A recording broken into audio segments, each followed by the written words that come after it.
Tithing negates the work of Christ on the cross, and Christians should be wary in following this principle. And it's something we talk about in the Danny Can podcast this week, where we're talking about tithing and reacting to a video of Mark Driscoll's, who's reacting to another pastor. This pastor is out claiming that tithing is not a principle that needs to be followed anymore.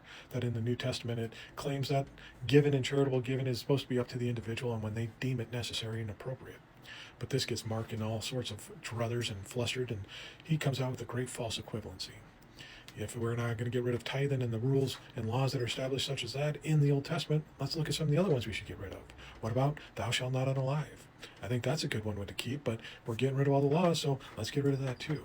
Well, you're putting in a societal norm that society deems as a way of keeping peace and just safety of everyone in the community around them. It has nothing to do with biblical principles or the Ten Commandments whatsoever, because the Ten Commandments were based on other commandments and laws dictated and written in stone before they existed. But we can debate this forever, and we're not. Let's just look at what tithing really was set up for. It was the demand of the first fruits and the best fruits of every person from an agrarian economy to give to the Lord for sacrifice. So everyone brought the best of their flocks and the best of their grains to be as a sacrifice to atone for their misdeeds of the year and to atone for the community and their grand ceremonies and holidays that they performed throughout the year. So they gave it for this. So then the priest would do it, and they would take some off the top to feed themselves because they had no time to work outside of it, because they were constantly making these sacrifices.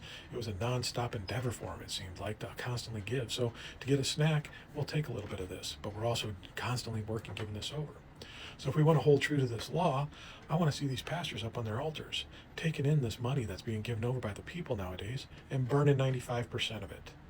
Or is that too much of a stretch for you guys? Can you live off the 5% that's left? Can you pay off your mortgage?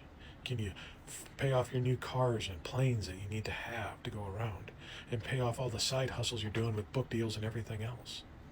Or is it going to put you into a place where you'd be just like the rest of your parishioners that you're living off the backs of?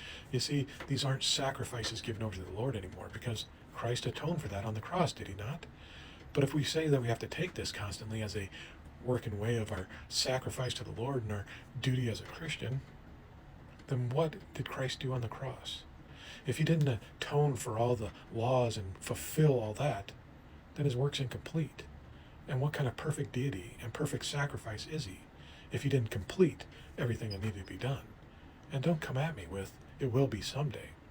Either the work was done or it wasn't. Either your Christ was great and perfect in the ultimate sacrifice, or it was just a great performance to help out with a few little things now and then that we deem appropriate.